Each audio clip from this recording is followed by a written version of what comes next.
What's up, snake fans? Dave Palumbo for Muscle Serpents Daily, and we are back on Tuesday here, and we're going to take a look at some boa pairings I put together yesterday, see if there's any locks or any action, maybe look at a couple things that I might be contemplating putting together.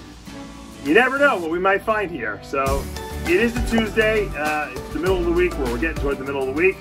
Let's take a look and see what's going on boa-wise. How's that for service? I told you yesterday we just selected the Labyrinth to go with this Super Raptor. I actually changed my mind. I had a dream last night I was going to put my albino Eclipse in with this, but it looks like we got some lock-in action here. At least the male is interested in this female, and we got some tail action going. So I'm going to leave these guys alone, but that's pretty quick service, right? Super Raptor, Hypo Labyrinth. Wow. Some more boa breeding action here at Palumbo's Pythons and Boas. That's my IMG Motley Anery Het Albino. And I don't know, they're not really locked, but the male Moonglow is riding on top of her. That's a good sign. Definite interest here. And then right above, I just put my Sunglow Sterling. Sorry about this. Let's open this glass up. It's a little dirty. I put my Sunglow Sterling in with my Russo Red Hypo Het Sterling female. This girl has produced a lot of great babies for me, and they're interested. So that's a cool little possible lock there.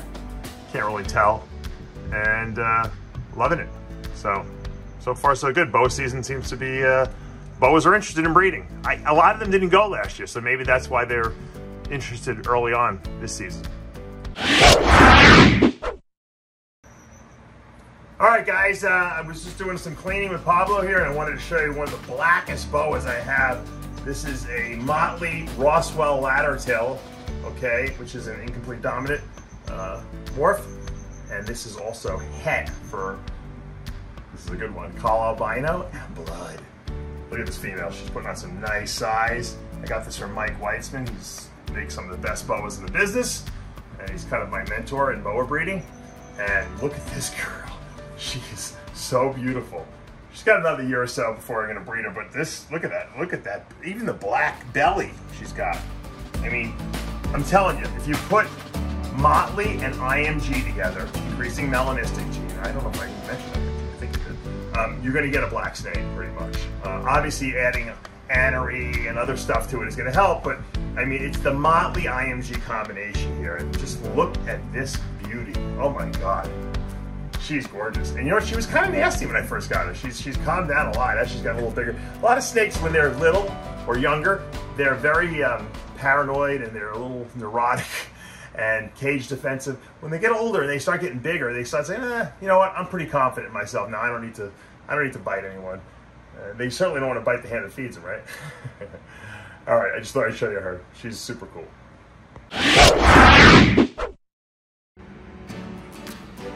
All right, here's a beautiful, beautiful female boa. This is what they call a phoenix. It's a hypo Honduran T positive blood. Gorgeous girl I produced a number of years ago from one of my onyx litters. And I'm hoping she's gonna breed this year. She's stunning, stunning. That phoenix combination of that hypo gene with the, first of all, Honduran T positive is one of the nicest T positive lines. And then you add on top of that the blood gene, and you got a beautiful, gorgeous little snake. Look at this girl. And I'm going to be breeding her back to her father, who is a hypo onyx that's het for blood, Honduran T positive, and Anery 2. She could possibly be het for Anery 2 as well. Hopefully we don't hit any of those. I got enough of those. I really want to bring out some more reds. I'd like to get a second copy of a hypo gene in here, hopefully, and some onyx. And who knows what we'll make. We'll make some really cool stuff. So that's the goal. Let's see if she breeds this year. I'm crossing my fingers. I tried last year. I don't think she was old enough. So these dwarf boas seem to have to be a little older. You can't get them sometimes to go 3.5 years. You got to go 4.5 years with them, and that usually is the magic number. This is one of my most exciting males that I've produced in my career. This is a crazy looking jungle Sun Glow, or Motley Jungle Sun Glow, I should say. And he's het leopard. He's possible het leopard, but you can see the het leopard all over, basically. He's got some amazing, amazing coraling in him, and he's one of the reddest, most beautiful albinos I've ever produced. And I was trying to think who I'm going to pair him up with. I'm really thinking I'm going to pair him up with my albino leopard female who had the year off last year, and see if we can produce some amazing jungle motley albino leopards with all this crazy red in it. Once again, I'm praying that this guy is ready to go this year. He is a 2020, so he's about, let's see how old he is. He's about almost a year and 3 months. You know, it's close. He's 15 months old. I may have to wait another 2 months to pair him up just to make sure he's just old enough, because I hate to waste a whole year trying to breed him to her and then nothing happens. But he's gorgeous. Oh, I love this snake so much.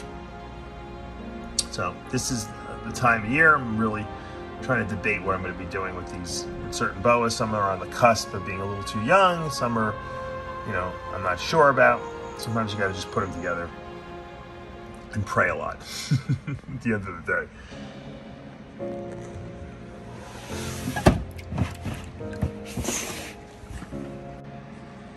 Here's a really beautiful, one of my first boa litters.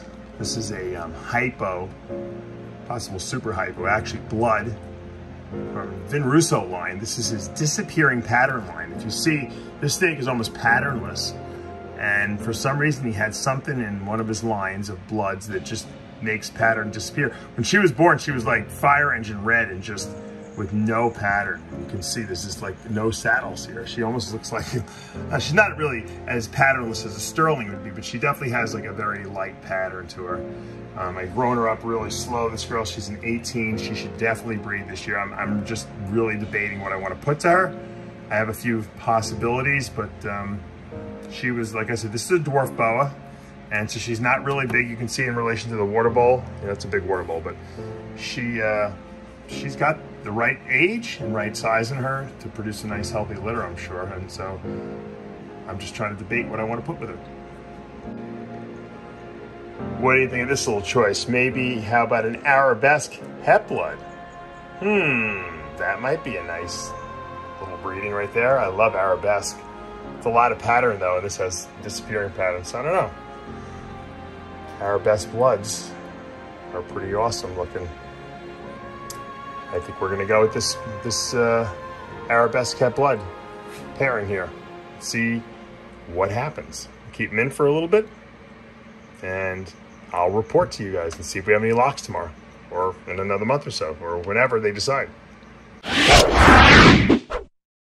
All right, well, you know, we have some boa cool stuff going on. We saw some really good locks, or at least some action with it. The males were kind of interested in the females. They were kind of wound around them, clamping on top of them. That's what we want to see, because that leads to breeding behavior and hopefully locks in the future.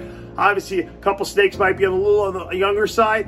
Will they go? I don't know. Sometimes you got to experiment a little bit. I like to experiment with the males more than the females, because females, you know, you don't want to waste a male on a female if she's not going to go. She's too young. But the males, you know, worst comes to worst, you don't get anything, you can always put another male in with them. So we're going to try a few things out. This is a short video. It was a little busy day today. Tomorrow, hopefully, I'll be able to get some more cool stuff for you, and maybe even show you another clutch that has hatched out in the incubator. We'll see if it sheds. For now, though, you know what to do. Hit that subscribe button, turn on your notifications, hit that like button. I'll see you back tomorrow morning.